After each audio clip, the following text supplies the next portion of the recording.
The WestConnex Tunnel is not at fault. Let's have a look. Hello everyone, Florian.heise here, and welcome to another episode of HeiseSays. I've got my stein of coffee, and I thought we'd have a look at this ABC article, which is continuing on with the Ashfield cracking evacuation. Now, the WestConnex Tunnel, and we'll jump over here. You can see here we have the apartment, or the apartment development. The WestConnex Tunnel goes right under it. You can see when I get that little Google man, the lines should appear, and for some reason they just don't when I'm recording. Of course. There we go. You can see they are appearing right underneath it. If you want to see me try and get a street view from this street here and always appearing underground, it's a lot of fun. So we'll go right under here, and you can see we will go in the tunnel, and here you have it. Here you have it. Yeah, nice, decent sized tunnel with that night Google camera. So these are the tunnels going under it, and some questions were raised if the construction work of the tunnels impacted on the buildings. So let's have a look at this. The apartment block above the M4 WestConnex Tunnel evacuated in Ashfield after cracks appeared in the building. And apparently they're not to fault.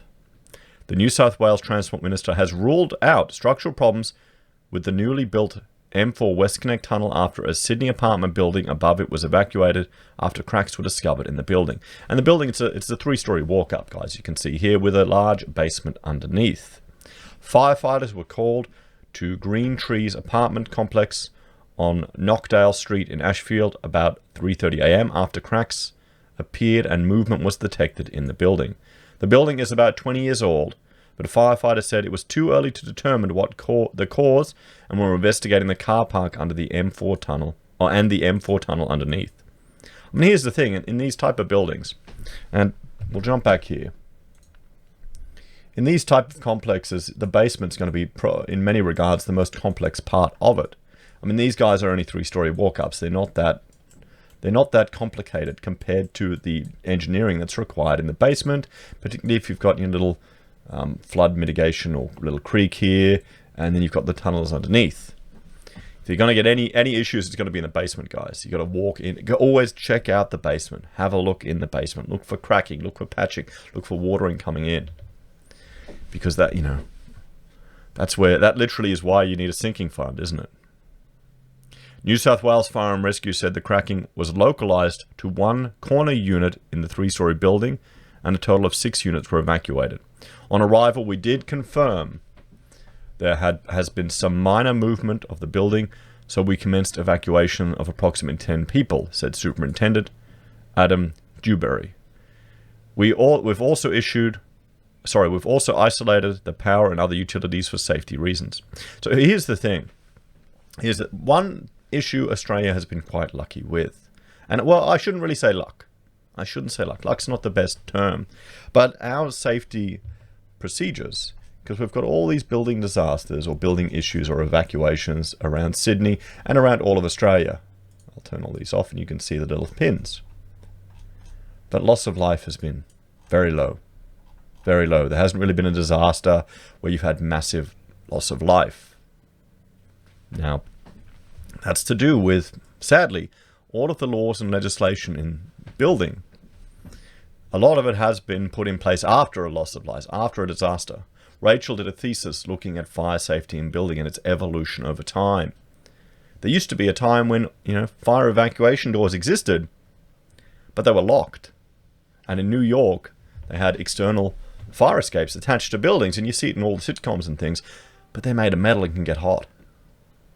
So Australia, we've got nice concrete buildings, we've got isolated fire evacuation stairs, you've got, negative pressure in them where you should have, you've got fire sprinkler systems, you've got fire separation. So we have all these systems in place that even if one or two of them fails, there's still a chance of people to get out safely. But that's why I'd argue more people need to be educated and appreciate what is actually in these buildings so it can become a point of marketing, and not just an expectation that they're all safe and they have everything. But we'll have to see. Public works engineers WestConnex operators and the Inner West Council spent the morning investigating the concrete beams and the tunnel. Transport Minister Andrew Constance said early assessments indicated the cracks were due to a localized issue with the building and not a problem with the tunnel. Not a problem with the tunnel. As a precaution, we're doing full assessments, but early indications are that's not the cause, he said. You can see here you've got some of the cracking. Residents on the ground floor were evacuated to a nearby local community centre. New South Wales Police Detective Acting Superintendent Despo Fitzgerald said, "There is no fears of an imminent collapse, so we're allowing them to go in and get their items and return to the evacuation centre," she said. Superintendent Dewberry said the emergency service call was triggered because an occupant had trouble opening their door. When firefighters arrived, they found the tiles in the unit had popped up, minor cracking in the walls, and some realignment problems with the doorway. So there you go. You don't want a building like this to move. I have to adjust my doors and hinges here on my Queenslander depending on the rain, because the ground moves that much. My back door, it's about time I've got to readjust it now. But you don't want it in something this big, built on, a car park. That's kind of a bit worse than a Queenslander with a whole lot of stumps where the building moves and jiggles.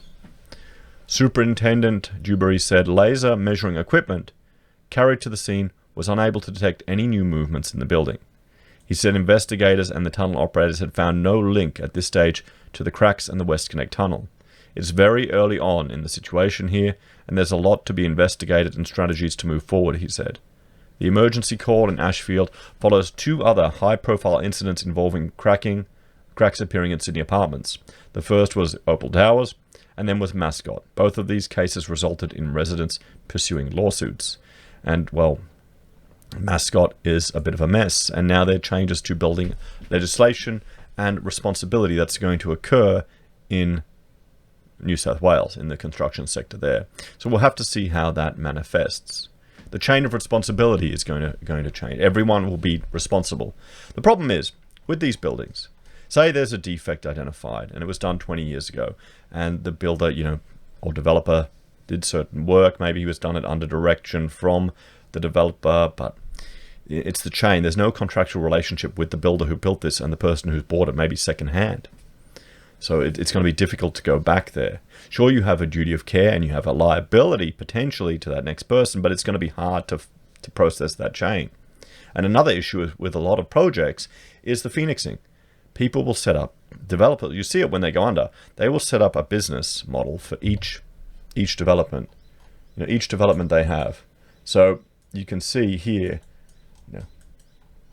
Otto Rosebery, maybe that's one separate company. Opal Tower would be, or Mascot Towers would be its own separate company. Each development they have, even in the same street, they'd set up a different proprietary limited for each development so that if it phoenixes, it goes under. So people don't realize who they're signing a contract with. They think it's the developer. They think it's all the glitz and glamour that they're shown, but it's a $12 company.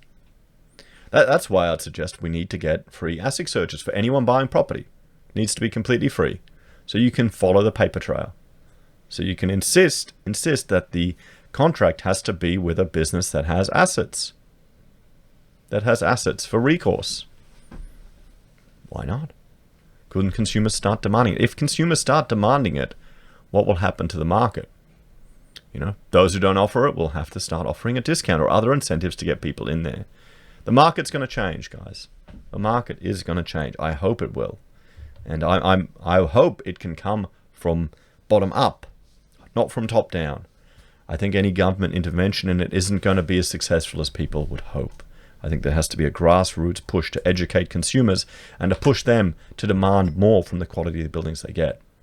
Sadly, there's going to be a lot of stuff that has to go through the pipeline that may have issues.